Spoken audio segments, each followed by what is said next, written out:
pues me da mucho gusto que finalmente Víctor Lagunes nos puede acompañar el día de hoy.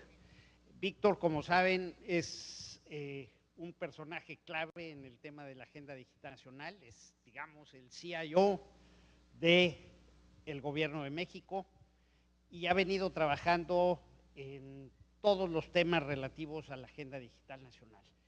Y nos va a platicar hoy respecto de la Estrategia Nacional de Ciberseguridad.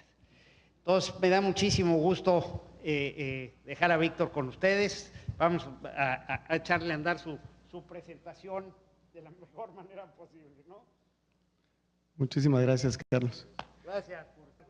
Un placer, muchas gracias. ¿Aquí parado estoy bien? ¿Sí? ¿Sentado? No, yo perfecto, sí. Si puedo estar así parado, estoy mejor. Muchas gracias. Buenas tardes, ¿cómo están? Muchísimas gracias por recibirme y por darme un poquito de su tiempo. Gracias a Carlos de nuevo por su atenta invitación, un gran colaborador también de nosotros.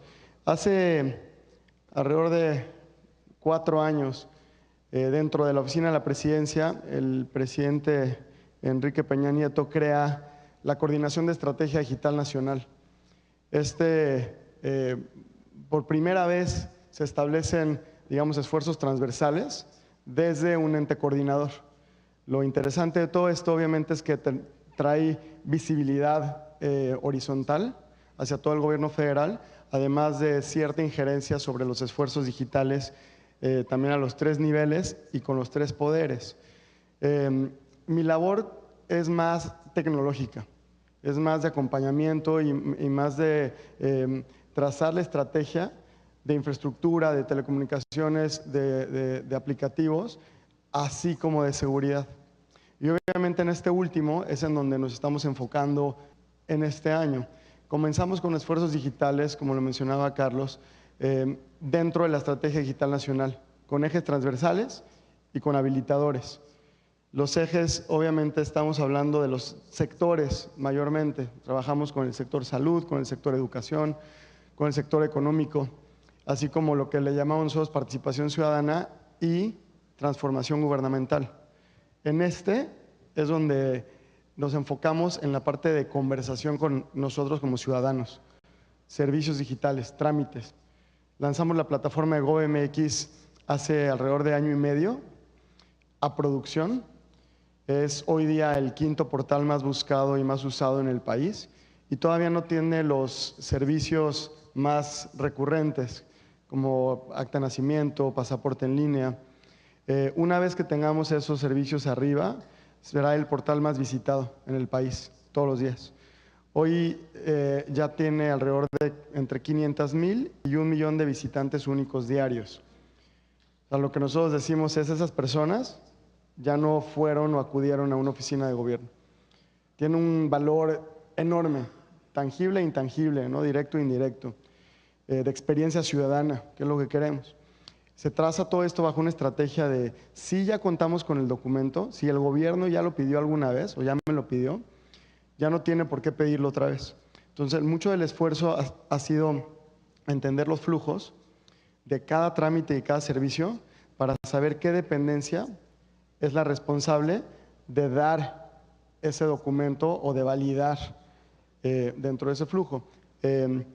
Entonces, yo como ciudadano al entrar al portal, si quiero sacar la cita para mi pasaporte, ¿no? Y me están pidiendo mi acta de nacimiento, mi comprobante de domicilio, mi validación de biometría y demás, y mi pago, todos esos componentes ya los tenemos mapeados y la misma herramienta va por ellos, digamos, y los traza de una manera en donde yo ya no tengo que ir primero a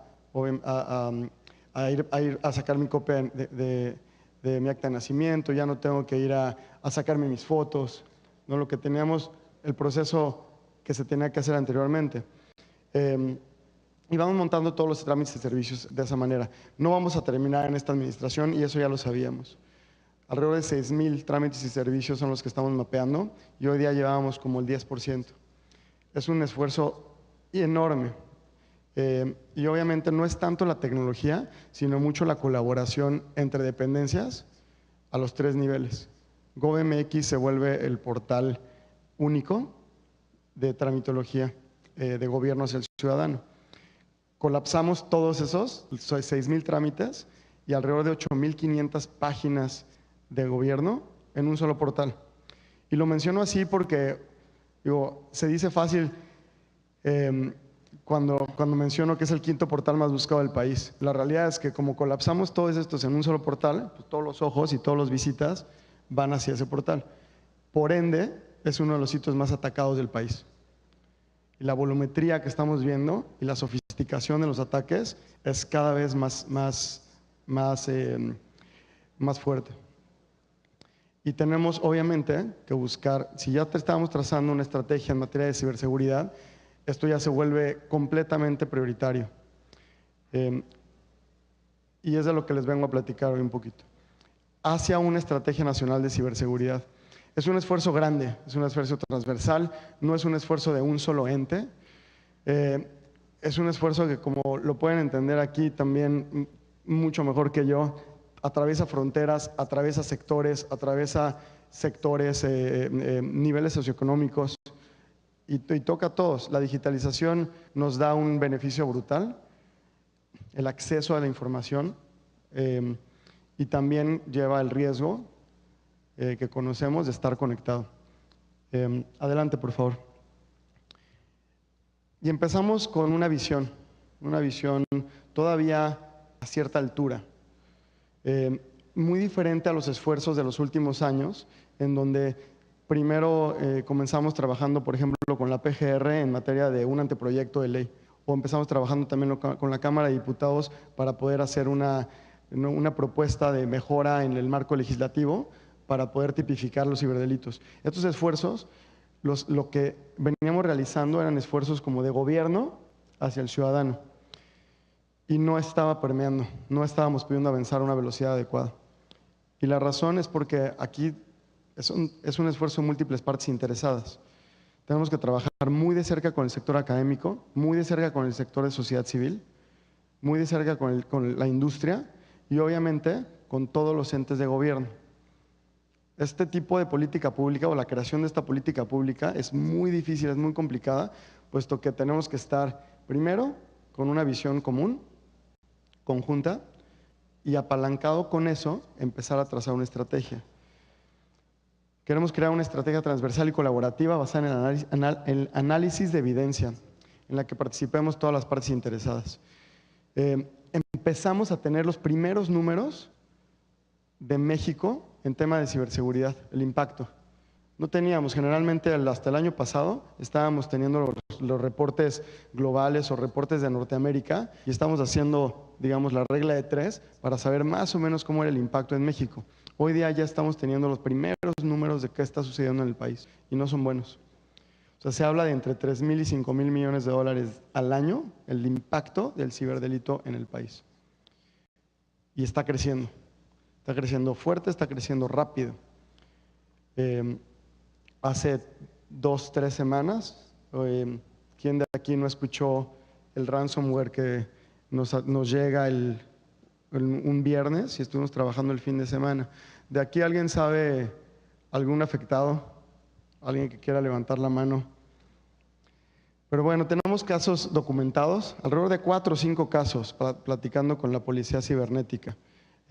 Pensamos que hay más, sí, pero también es un tema cultural, ¿no?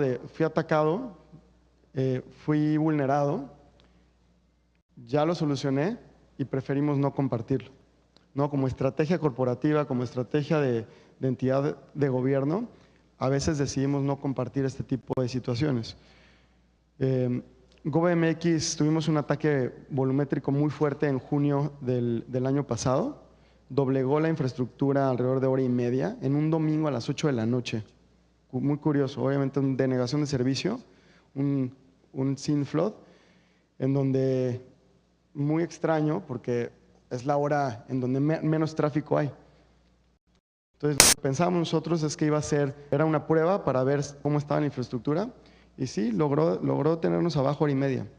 Y eso tenemos que volvernos más buenos en documentar y en validar cuál es el impacto económico de tener una infraestructura como esas abajo. Obviamente estamos tomando muchas acciones y reacciones de acuerdo a esa lección. Adelante, por favor. El objetivo es contar con un ambiente digital, un ciberespacio estable, resiliente, seguro, abierto, donde podamos desarrollarnos libremente y con seguridad, potenciando los beneficios de la digitalización en los ámbitos económico, político, social. O sea, el Internet como tal ya es una infraestructura que nos da tal beneficio y al mismo tiempo necesitamos también abordar el tema del riesgo.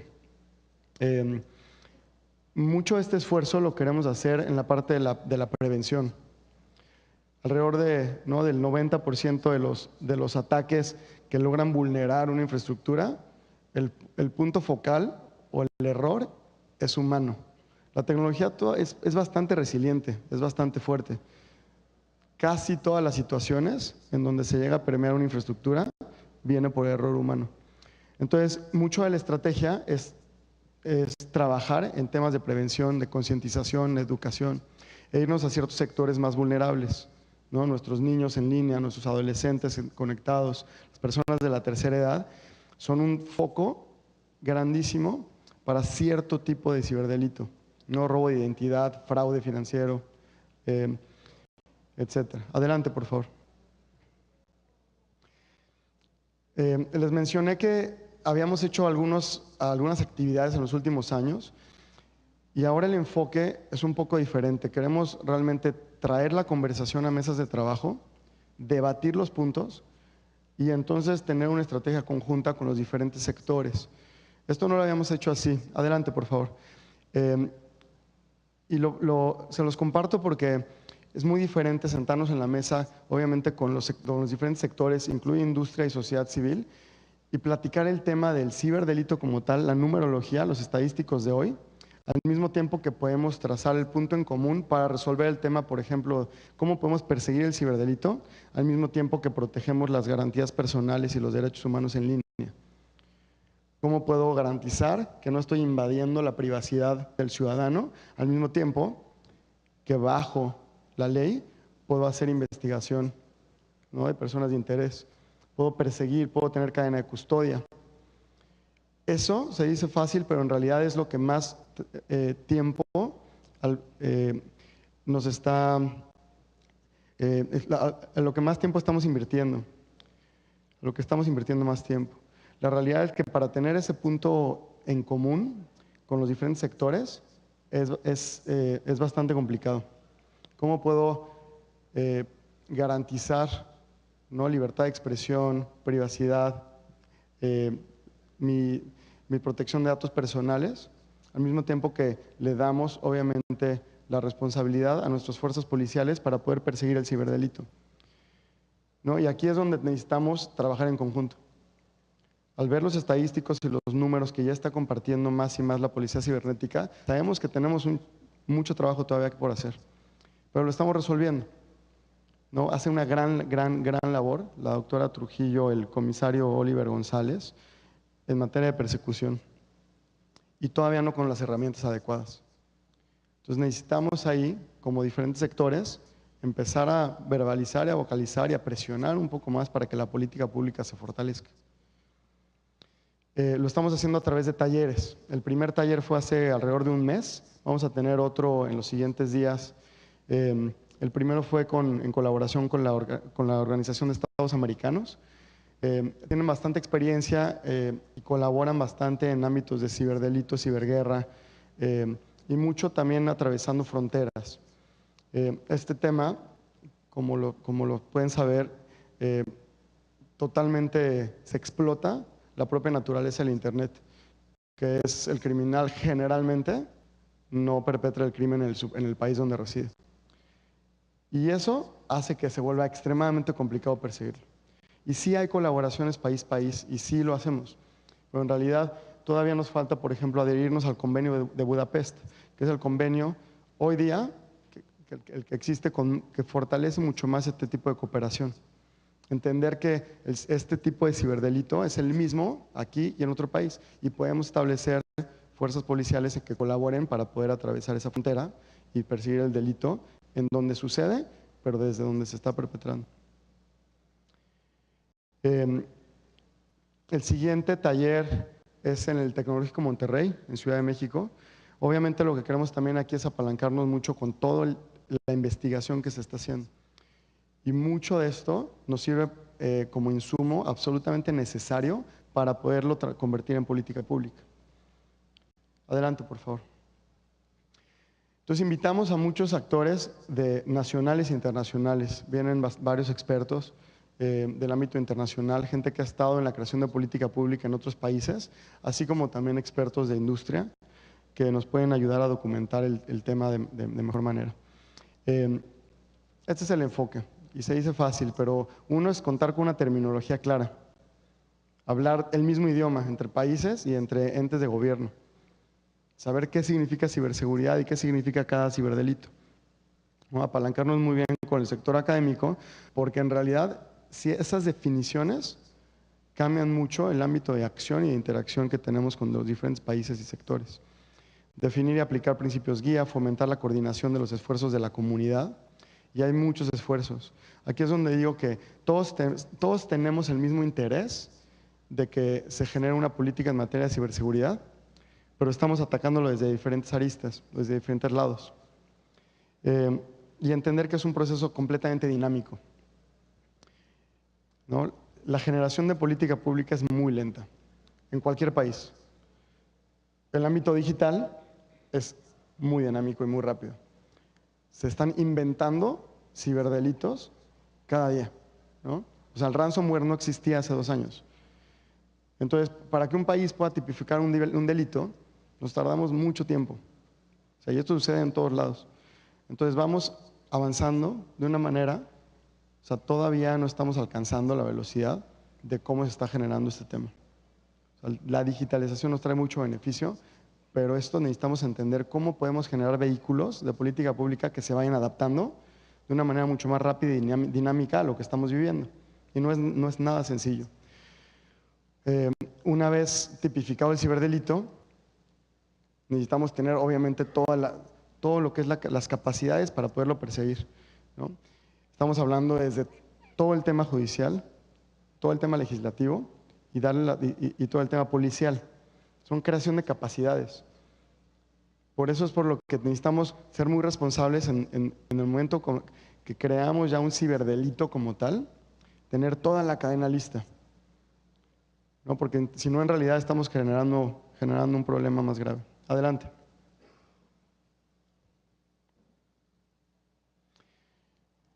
Entonces ya les había platicado, definir un marco institucional claro, objetivos a corto, mediano y largo plazo. Esta administración ya está en su último año y medio. La realidad es que hay ciertas cosas que se pueden realizar en materia legislativa, en materia de estructura organizacional, equipos, presupuestos y demás, y hay otras cosas que ya no se pueden hacer. Entonces, por eso es muy importante definir estos objetivos. ¿Qué es lo que podemos hacer de aquí a noviembre? De aquí a enero, febrero. Y en realidad ese campo de acción, y además por ciclos ciclos de la Cámara de Diputados, ciclos de la Cámara de Senadores. Hay ciertas cosas que sabemos que no vamos a poder implementar y otras que estamos trabajando durísimo para poderlo hacer. La formulación tiene que ser, y la implementación multi-stakeholder o de múltiples partes interesadas. Necesitamos estar juntos en la mesa con todos estos sectores y aprovechar los recursos de todos los actores de la comunidad. Se están generando muchos estudios y muchos esfuerzos y hasta ahora no había realmente una coordinación o una visibilidad transversal. A través de estos talleres lo que estamos generando es eso, traernos a los expertos y debatir los temas abiertamente. Y estamos de verdad avanzando muy rápido. Una cosa es decir que vamos a implementar una política en materia de ciberseguridad tipificando ciertos ciberdelitos y protegiendo las garantías personales, y otra cosa es sentarnos en la mesa con los grupos de sociedad civil y aclarar esos puntos, los cómo. No, el qué ya lo sabemos, es necesario, el cómo se va a hacer, cómo realmente podemos proteger nuestras garantías, al mismo tiempo que le damos los atributos a las fuerzas policiales para poder perseguirlo. Adelante. Y bueno, gobierno en esta situación no tiene la llave mágica, o sea, no debe por qué ser un esfuerzo completamente de gobierno hacia ciudadanía. Por ende, estamos haciendo estos talleres. Este año vamos a tener alrededor de 5 talleres, estarán siendo invitados, los insumos y los reportes que se generan serán públicos, ¿no? Entonces, esperando que esto vaya fortaleciendo la conversación y obviamente acercándonos hacia la publicación de una estrategia en materia de ciberseguridad. Adelante, por favor.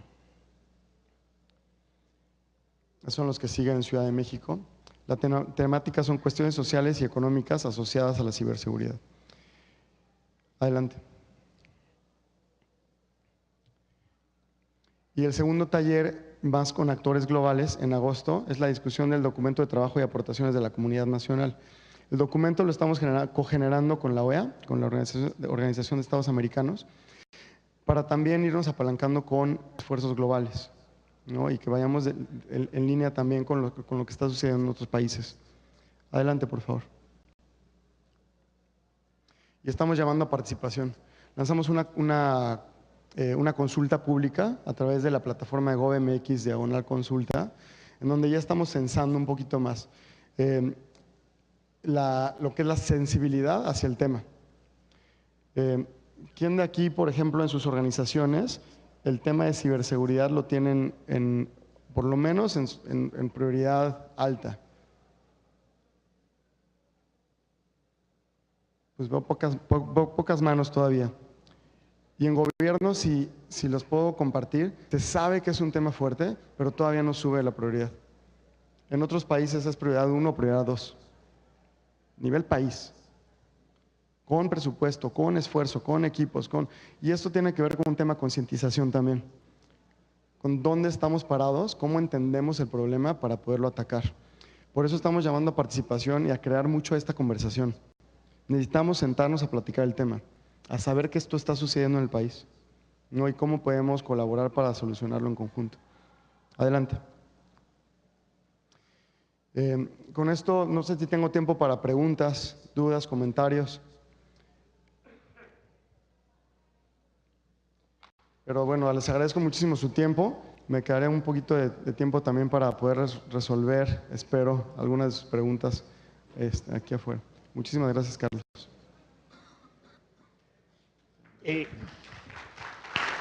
Bueno, yo creo que la comunidad,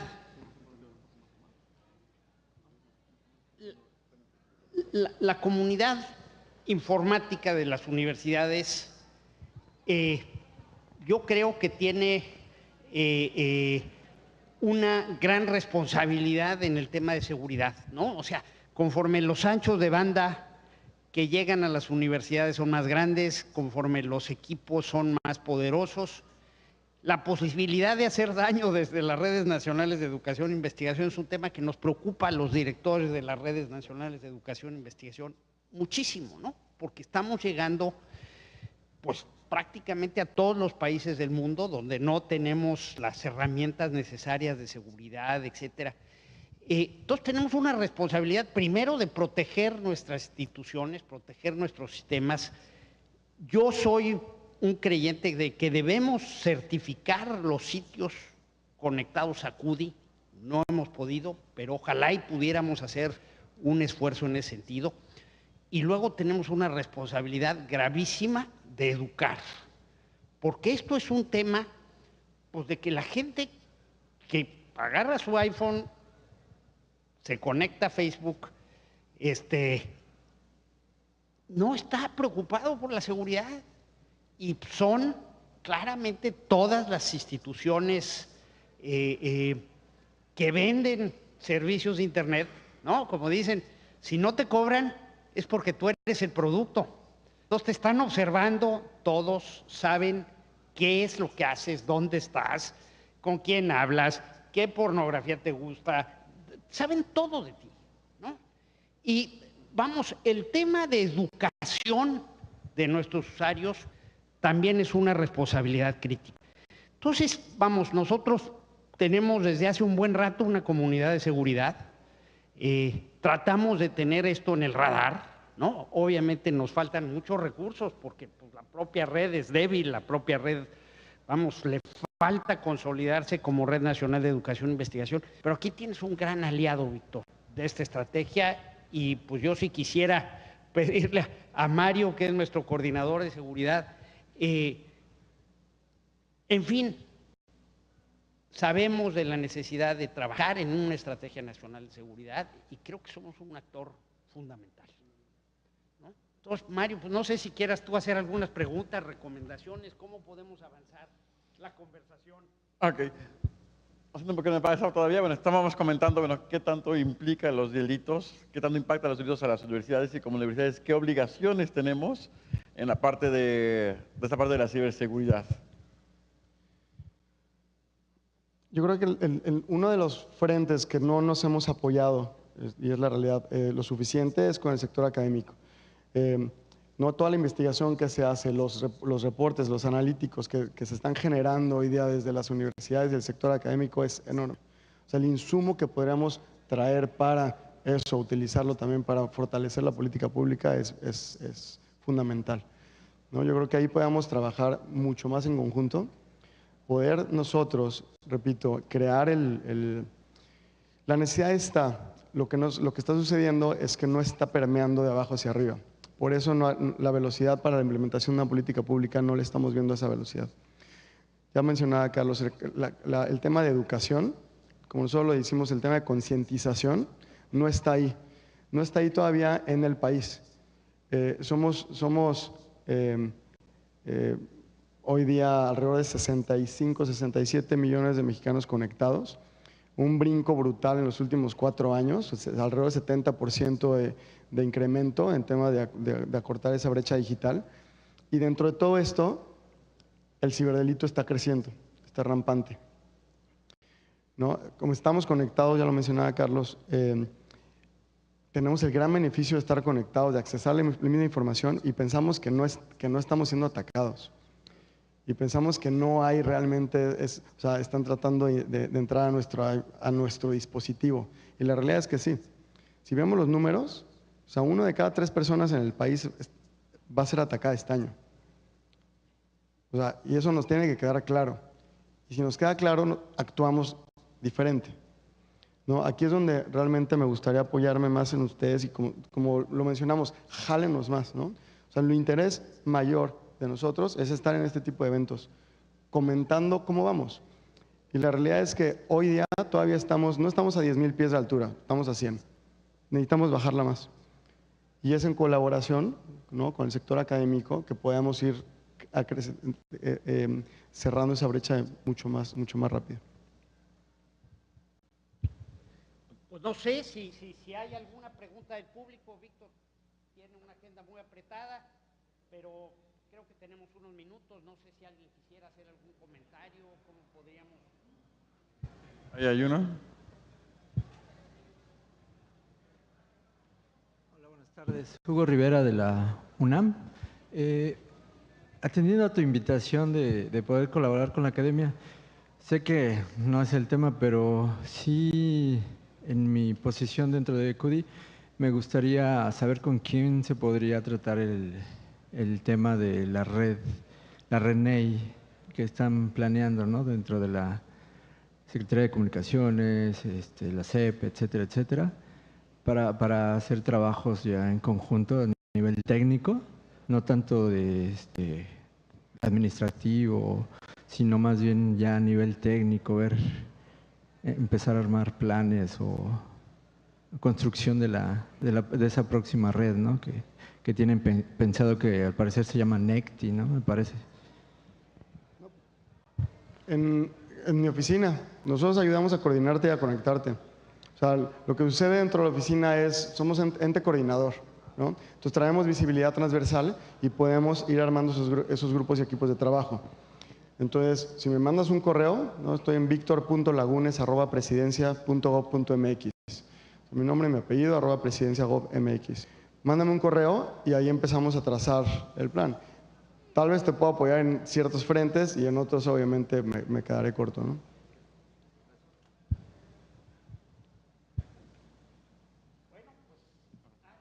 Elsa Ortega, de la Universidad Veracruzana. Digo, celebro lo que nos compartes y que se está trabajando en este tema.